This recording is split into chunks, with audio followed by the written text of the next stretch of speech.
네, 오늘 대선 전국 이어서 분석하겠습니다. 이상일, 유영화 YTN2 개건 해설위원 초대했습니다. 안녕하십니까? 네, 안녕하십니까.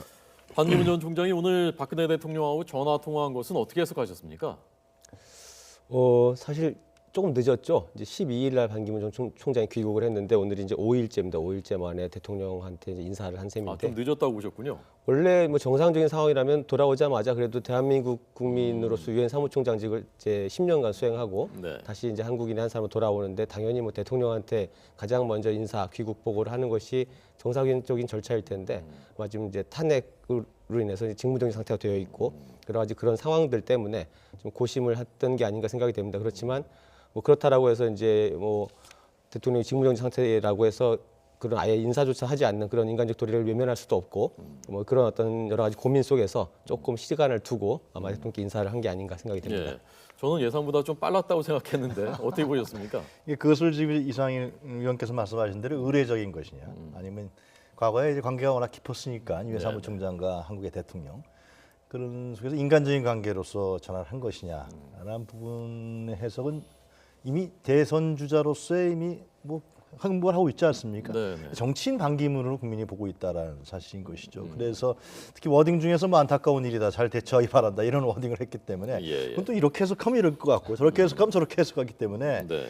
사실상 정치인 대선 주자 반기문으로서의 오늘 박 대통령과의 통화는 사실상 논란거리를 야권에게 좀 준 케이스다. 그렇게 볼 수 있을 것 같습니다. 네.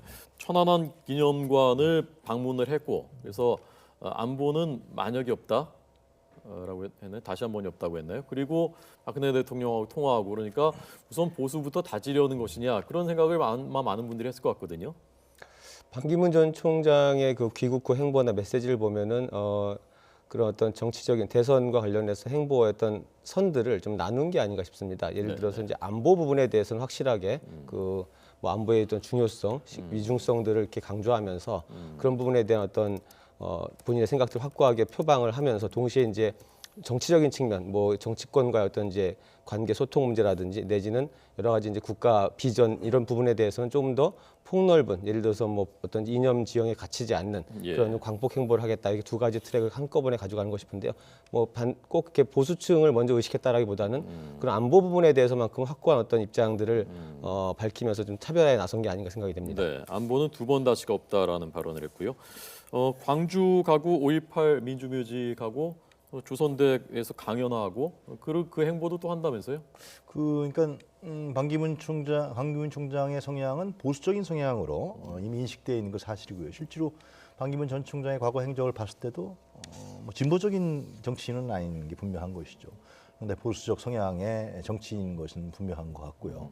그렇기 때문에 과연 지금과 같은 촛불 탄핵 정국 이후에 국민들의 의식 자체가 상당히 개혁적이고 또 변혁을 요구하는 그런 바람으로 가고 있는 게 사실이기 때문에 네. 반기문 전 총장이 그런 부분에 과연 국민의 요구를 반영하고 요구를 수용할 것이냐 네. 이런 점들이 상당히 의구스럽고 미심쩍었던 것이 사실입니다. 그래서 반기문 전 총장이 이제 이번 주에 팽목항이라든가 광주 5.18 묘역이라든가 이런 데를 방문하면서 자기 자신도 개혁적인 이미지가 있다라는 걸 표시하는 것 같은데요.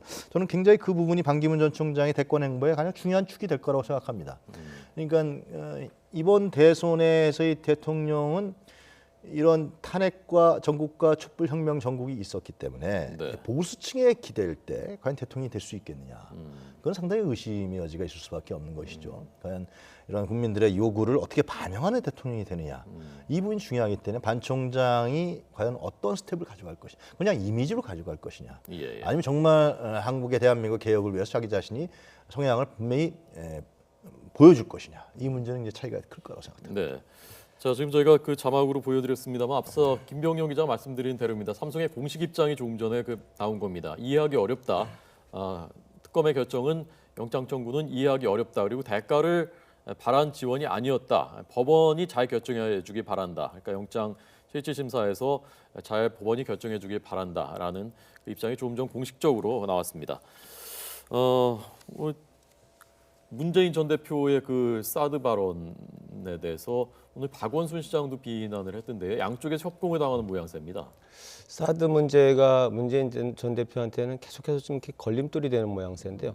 그동안 이제 어떤 사드 배치 결정은 뭐 차기 정부로 넘겨야 된다. 그 얘기는 사실상 기존의 어떤 결정이나 합의들을 좀 번복할 수 있다 이런 의미로 들리면서 반대 입장으로 이렇게 강하게 비춰졌는데 거기에 대해서 조금 이제 문재인 전 대표가 입장을 또 약간 바꿨습니다. 그러니까 반대한다, 뭐 이렇게 백지화하겠다는 게 아니라 조금 더 검토를 해보고 결정해야 한다. 물론 이제 그대로 할 수도 있고 안 할 수도 있다. 이런 것들을 차기 정부에서 좀 더 신중하게 결정하자 이렇게 조금 한 발 물러섰는데 그런 부분들에 대해서 그동안 과거에 전당대회 때도 한번 이게 사드 배치 반대를 당론으로 정할 거냐 안 정할 거냐 이 문제 가지고 논란이 좀 있었고요. 또 이번에 약간 입장을 바꾸면서 뭐 보수층이나 여권으로 기존 여권으로부터는 이제 안보 관련된 입장들이 이렇게 좀 편향돼 있다 이런 비판을 받는 반면에 또 지금 당내 그 다른 이제 경쟁자들한테는 뭐 이게 표를 계산해서 그 이게 사드 관련된 어떤 여론이 한쪽으로 좀 쏠려 있지 않거든요. 완벽하게 또 필요한 게 아니냐라는 여론 상당히 있는데 이런 부분을 의식해서 이렇게 표를 의식해서 자꾸 말을 바꾸는 것이 과연 그 공당의 대선 주자가 할 입장이냐 이런 식의 어떤 비판을 받는 게 협공을 당하는 위치에 처했는데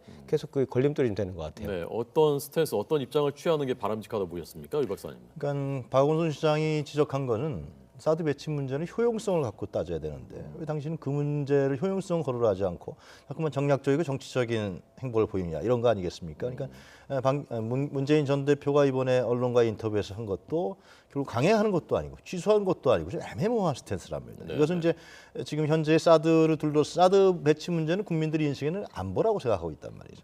그래서 여론에 있어서도 사드 찬성이 좀 조금 더 우월하게 나오는 걸로 알고 있거든요. 그래서 그런 측면에서 봤을 때 문재인 전 대표가 그런 정치적 스탠스를 자기가 취약점이 있는 그런 부분에서 취한 것인데 문재인 전 대표가 갖고 있는 물론 지지율은 상당히 30%, 뭐 26% 나오고 있지만 이게 계속된 지적은 이제 중도로서의 확산 문제, 중도 보수로서의 확산 문제. 그게 결국 대선에 당선될 수 있는 가장 중요한 부분인데 그거에 대해서 이제 약점을 갖고 있기 때문에 상당히 고민스러운 측면에서 나온 하나의 수가 아니겠느냐 생각합니다. 그래서 어느 정도 확장성이 있느냐, 어디까지 올라갈 수 있느냐 그 부분이 제일 사실은 문재인 전 대표한테는 중요한 부분일 텐데 지난주 갤럽 조사에서는 뭐 반기문 총장 귀국 전까지입니다만은 30%를 넘었고요. 오늘 리얼미터 조사에서는 조금 또 다른 양상이 나왔는데 잠깐 보여드리겠습니다.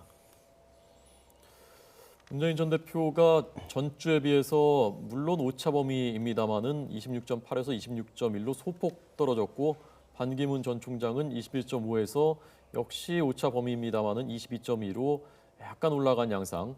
나머지 주자들은 뭐 큰 차이가 없는데요. 어떻게 해석하셨습니까?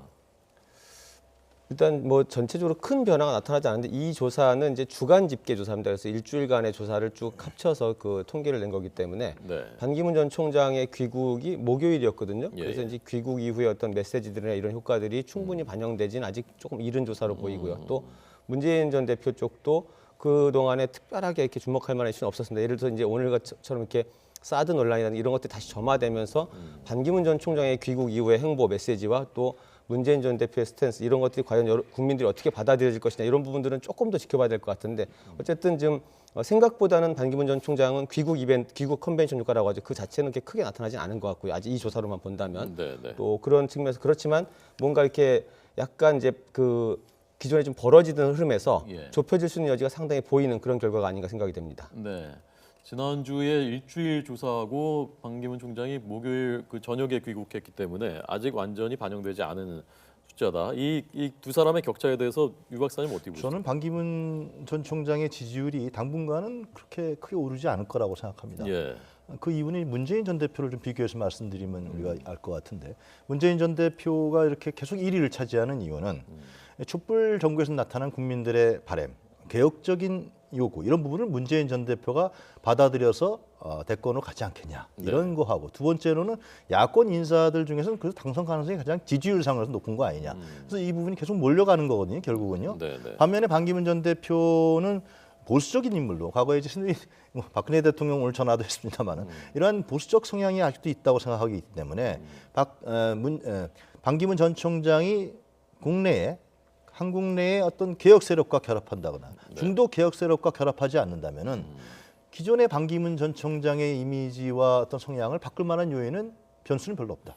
그렇기 때문에 저는 이 부분이 반기문 전 총장이 상당히 그런 파격적인 행보를 하지 않는 한은 이 지지율은 그대로 가지 않겠느냐 당분간 그런 생각이 듭니다. 비슷한 생각이십니까? 저는 조금 다른데요. 이게 두 이제 대선 후보로 본다면 두 후보 다 상당히 고민스러울 것 같은데 반기문 전 총장은 지금 굉장히 중요한 선택이 갈림길에 있는 것 같아요. 예를 들어서 본인이 좀 이렇게 지지율을 단기에 끌어올리기를 많이 목표로 한다면 명확하게 어떤 보수 후보라는 입장을 취하면서 보수권 기존 정치권과 이렇게 연대를 선을 긋는 것이 아마 보수층의 결집, 세를 확장하는 데는 도움이 될 거로 보입니다만 그럴 경우에 이제 이 과연 좀 더 큰 지지층, 중도층 확장이 과연 가능하겠냐 이런 걸림돌 때문에 그 부분을 고심하고 있는 부분이 보이고요. 또 문재인 전 대표는 지금 오늘 그 아까 좀 전에 그 사드 논란도 좀 다시 얘기했습니다만 중도 쪽으로 좀 더 확장해서 완벽한 대세론으로 가고자 하는 그런 스탠스가 오히려 야권 내에서는 선명성 논란, 과연 이제 또 말바꾸기나 이런 것들을 이렇게 불러일으키면서 과연 안정감이 있느냐, 수권 후보로서 이렇게 믿을만한가 이런 논란을 또 불러일으키기 때문에 두 후보 다 이게 어떤 스탠스로 지금 이후에 그 대선 레이스 끌어갈 건지 굉장히 고민스러운 것 같아요. 이런 흐름들, 움직임들이 아마 굉장히 주목되는. 그러니까 기존에 사실은 탄핵과 촛불 정국에서 발생한 민심들이 어느 정도는 사실 반영된 흐름이 지금 나타났는데 이 이후에 어떤 여론들은 아마 각 주자가 보이는 메시지라든가 행보들을 통해서 좀 더 다른 평가들이 나오지 않을까 생각이 듭니다. 제가 이 지지율이 지속될 거라고 생각하는 이유는 중도층이라든가 무당파라든가 이러한 층의 표심은 아직 결정되지 않았다라는 것이죠. 문재인 전 대표의 어떤 외연 확장의 한계, 반면에 반기문 전 총장의 어떤 보수적 성향의 어떤 정치 경향성 그런 부분들이 계속 진행되는 속에서는 이 중도층의 표심들은 어느 한쪽으로 가지 않을 것이다. 네. 그래서 특히 이제 보수층이 한국의 정치 세력에서 지금 별로 상당히 존재가 미미하기 때문에 예. 반 총장의 어떤 행보가 그래서 더 주목되는. 만약에 아까 말씀드린 바와 같이 중도 개혁 세력이라든가 개혁적인 인사들을 배치한다든가 캠프 내에 아니면 결합하지 않는다면 반 총장의 지지율은 그대로 유지될 수밖에 없다 그런 생각이 듭니다. 예. 어떤 분들은 이번 대선이 가장 뭐 이런 표현이 바람직한지 모르겠습니다만은 흥미진진하다. 왜냐하면 구도도 알 수가 없고 지금 누가 보수 후보가 될지 뭐 어떤 진영이 될지조차 예측할 수가 없는 그 시간 얼마 남지 않았고요. 그렇게들 말씀을 하십니다. 이재명 시장이 얘기한 서울시장 미략서 이건 무슨 얘기입니까? 글쎄, 그게 이제 박원순 시장도 굉장히 어느 언론 인터뷰에 나가서 이재명 시장이라 거론되지 않았지만 예. 어느 누가 얘기하니까 굉장히 발끈했던 거로 제가 뉴스에서 기억하는데요. 네네. 그것이 결국은 이제 그런 얘기죠. 미략설은 이재명 시장은 분명히 강하게 부인을 했습니다만은 미략설은 이번에 날 도와주면 문재인 전 대표 측에서 날 도와주면 차기에 서울시장에 공천을 주겠다. 뭐 그런 거 아니겠습니까? 결국은. 근데 박원순 시장은 이번에 경선에서 떨어진다 하더라도 내년에 도전할 수 있는 기회가 한 번 더 있거든요. 서울시장이요. 그렇죠. 예, 삼선할 수가 있기 때문에요. 예. 그런 측면에서 봤을 때는 박원순 시장 입장에서 봤을 때는 상당히 어떤 인간적인 어떤 모욕감뿐만이 아니라 이 공작 정치가 아니냐 이런 판단을 했을 거라고 능히 생각합니다. 물론 그것이 이제 사실 여부를 뭐 봐야겠지만 그래서 이재명 시장은 아니다. 나는 내가 혼자서 1위로 올라갈 것이지 내가 누굴 도와줘서 그 대가로 정치 공작적인 대가를 받는 것은 아니다 이렇게 부인하고 있는 것 같습니다. 네.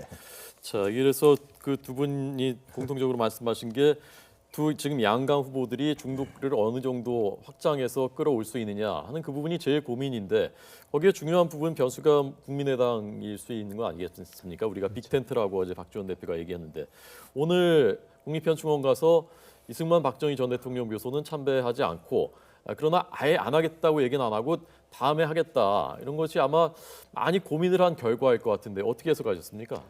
뭐 김대중 이제 김영삼 전 대통령 쪽을 가고 그다음에 이승만 박정희 대통령 묘는 안 간다라는 이제 그런 어떤 이야기를 했는데 아마 이게 지금 이제 국민의당 입장에서는 국민의당이라는 어떤 정치적인 어떤 정당의 어떤 색깔 내지는 어떤 노선을 어떻게 이제 가지고 대선에 임할 것이냐라는 부분, 전당대회를 치르고 지금 새로 대표가 됐기 때문에 그 부분을 보여줘야 되는 상황에서 아마 그 좀 극심한 논란을 불러일으키는 분들은 좀 피해가겠다 뭐 이런 또 박지원 대표의 이제 너무 노련한 정치적 수가 좀 발휘된 걸로 보이는데요. 그래서 더불어서 지금 오늘 일성으로 결선 투표제 얘기를 했죠. 그 굉장히 주목할 만한 부분이라고 저는 보여집니다. 이런 부분들이 뭐냐하면.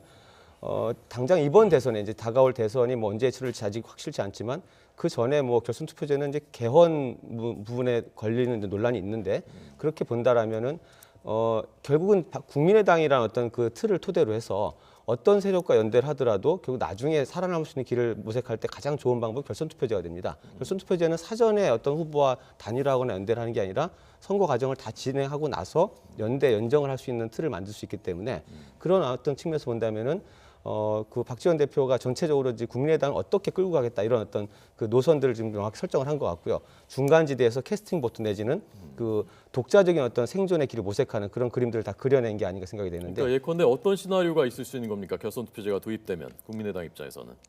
다당제에서 결선 투표제 도입되면은 이제 규모가 좀 작은 중소 뭐 제3정당이 언제든지 사실상 그 수권 정당을 선택할 수가 있는 거죠. 마지막 이제 뭐 과반 득표가 안 나올 경우에 네. 결선 투표제를 도입을 하면은 내가 누구와 연대를 해서 연정을 할 것이니까 그러니까 국정의 지분을 갖고 참여할 수 있는 틀을 그때 합법적으로 만들 수 있기 때문에 기존에 이제 뭐 야권 후보 단일화 이런 것들과는 질이 다른 측면에 그 다당제의 구도를 완성시키면서 그 군소 정당이라 하더라도 독자적으로 생존할 수 있는 길을 모색하는 그런 방식이 생겨나게 그럼 됩니다. 예를 들어서 가정에서 예를 들자면 반기문 후보가 나오고 문재인 후보가 나오고 그리고 안철수 후보가 국민의당으로 나간다. 그러면 거기서 과반을 득표한 사람이 없다. 그러면 그 다음에 국민의당이 어떤 선택을 할 수가 있다는 얘기인가요? 거기서? 그 제가 생각했을 때 이제 결선 투표는 결국은 이제 호남 그러니까 어제 박지원 그 의원을 그러니까 국민의당이에서 대표로 정했다는 것은 그런 호남 정당으로서 확고하게 보여줬다는 겁니다. 그리고 그것은 뭘 의미하냐면 또 캐스팅 보트를 이번 대선에서 분명히 하겠다라는 의지의 표명이라고 생각합니다. 그러니까 안철수 의원이 얘기하는 자강론은 전 서서히 빛이 바랄 수밖에 없는 것이고요. 결국은 연대입니다. 그러니까 호남의 유권자들은 어떤 세력과 연대해서 우리가 권력에 다가갈 것이냐라는 부분을 판단할 것입니다. 그래서 한쪽은 결선 투표를 얘기하는 것이죠. 결선 투표는 예를 들면은 문재인 전 대표에게 보내는 신호 아니겠습니까? 우리랑 같이 해야 되는 거 아니냐. 하려고 그러면은 뭐 일각에서 공동정부론도 나오지만 결선 투표를 통해서 해야만 당신이 예를 들면 대권 후보 1대1 구도로 갈 수 있는 것이다. 그렇지 않으면 우리 나갈 것이다. 그렇게 되면 어떻게 될 것이냐. 호남의 민심은 당신한테 안 갈 것이다. 이런 부분에 대한 캐스팅 보트의 신호를 보내는 것이고 또 반기문 전 총장에 대해서는 분권형 대통령제를 해라. 그러면 당신이 외교안보 국방 대통령을 하고 우리는 총리로서 내치를 할 것이다. 개혁적인 우리는 국내 통치를 할 것이다. 이런 부분에 대한 양수를 예를 들면 호남 지역을 대표하는 국민의당 거기에 박지원 대표가 쥐고서 흔들 가능성이 있다. 제가 봤을 때는 그런 역할을 하려고 할 겁니다. 그래서 그런 부분들이 이제 상당히 개헌 문제라든가 향후에 어떤 그 야권의 그러니까 그 민주당 경선 레이스에 있어서도 상당히 많은 변수가 있기 때문에 그래서 효과적이 될지 아니면 그냥 박지원 대표의 하나의 그냥 정치적인 꼼수로 비화할 것인지. 근데 중요한 것은 이제 호남 유권자들의 어떤 생각이죠. 네. 그런 부분도 중요한 변수가 좀 될 거라고 봅니다. 네. 반기문 전 총장 입장이라면요, 두 분이 네. 그 어떤 선택을 저는 개인적으로 반기문 전 총장이 대권을 갈 수 있는 길은 지금 촛불 전국에서의 어떤 성향이나 이미지에 반 총장이 이렇게 맞는 인물이 아닙니다. 네. 대부분 다 그렇게 인식하고 있고 또 벗어나기도 힘들어요. 그러나 반면에 강점은 있습니다. 그건 보수적이란, 그러니까 외교안보 부분에 있어서 상당히 안정적인 이미지를 성향을 국민에게 보일 수 있다는 것이죠. 그래서 반 총장이 예를 들면 대권을 갖기 위해서는 저는 국내 중도 개혁 세력과 결합하는 문제가 제일 중요하다. 그것이 이제 국민의당에서 바라는 바보고 여지가 있는 것이죠. 그렇게 되면은 반 총장이 예를 들면 이런 개혁적인 부분과 함께 결합하면서 개헌을 통해서 분권형 대통령제를 통해서 자신이 대통령을 하는 이러한 포석으로 갈 수 있는 길이 제가 봤을 때는 현재 국내에 들어왔을 때 반 총장의 스텝을 봤을 때는 거의 유일한 부분으로 가지 않느냐 그런 생각이 듭니다. 예. 저도 반기문 전 총장이 지금 어쨌든 여론조사상은 이제 문재인 전 대표의 열세를 보이고 있는데 이런 흐름을 뒤집고 대권의 어떤 꿈을 꾼다면은 기존에 예상됐던 대로 어떤 행보들 보수 정당의 후보로 선출이 돼서 뭐 이렇게 나가는 것보다는 제3지대가 되었던 만약에 제3지대 세력화가 안 된다라고 하면은 뭐 중도개혁적인 세력, 뭐 국민의당을 포함해서 그런 쪽에서 하고의 연대나 후보 단일화를 통해서 먼저 중도층에 대한 어떤 표심 그리고 그 부분을 공략한 이후에 전체적인 구도를 1대1 구도로 만들어가는 그런 전략을 쓰지 않으면 상당히 어려운 국면에 처하지 않겠나 생각이 되는데요. 네, 알겠습니다. 오늘 대선 전국 유용화, 이상일 두 YTN 개건 해설위원들의 해설 들었습니다. 고맙습니다.